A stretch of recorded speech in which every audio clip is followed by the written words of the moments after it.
फैसल कराएं, हालांकि उनको हुक्म दिया गया था कि उसको न माने, और शैतान तो ये चाहता है कि उनको बहका कर रस्ते से दूर डाल दे।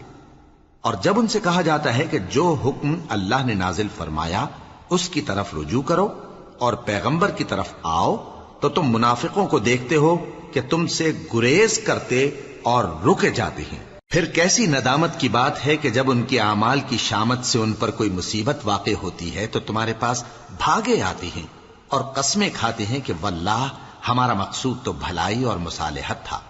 इन लोगों के दिलों में जो जो कुछ है अल्लाह उसको खूब जानता है।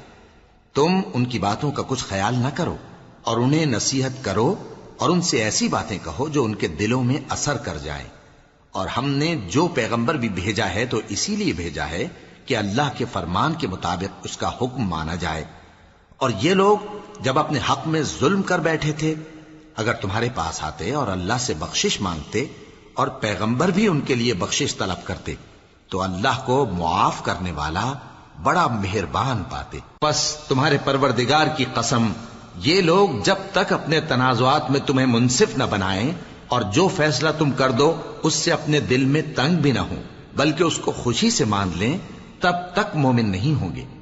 और अगर हम इन पर फर्ज कर देते कि अपने आप को कत्ल कर डालो या अपने घर छोड़कर निकल जाओ तो इनमें से थोड़े ही लोग ऐसा करते। और अगर ये उस नसीहत पर कारबंद होते जो इनको की जाती है तो इनके हक में बेहतर और दीन में ज्यादा साबित कदमी का मूजिब होता, और उस सूरत में हम इनको अपने हाथ से अजर अजीम भी अता फरमाते और इनको सीधा रास्ता भी दिखाते। और जो लोग अल्लाह और उसके रसूल की इताअत करते हैं वो क़यामत के रोज उन लोगों के साथ होंगे जिन पर अल्लाह ने बड़ा फजल किया, यानी अंबिया और सिद्दीक और शहीद और सालिहीन। और उन लोगों की रिफाकत बहुत ही खूब है। ये अल्लाह का फजल है और अल्लाह जानने वाला काफी है।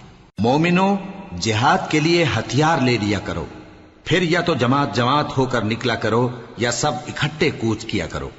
और तुम में कोई ऐसा भी है कि खामखा देर लगाता है और पीछे रह जाता है, फिर अगर तुम पर कोई मुसीबत पड़ जाए तो कहता है कि अल्लाह ने मुझ पर बड़ी मेहरबानी की कि मैं उनमें मौजूद न था।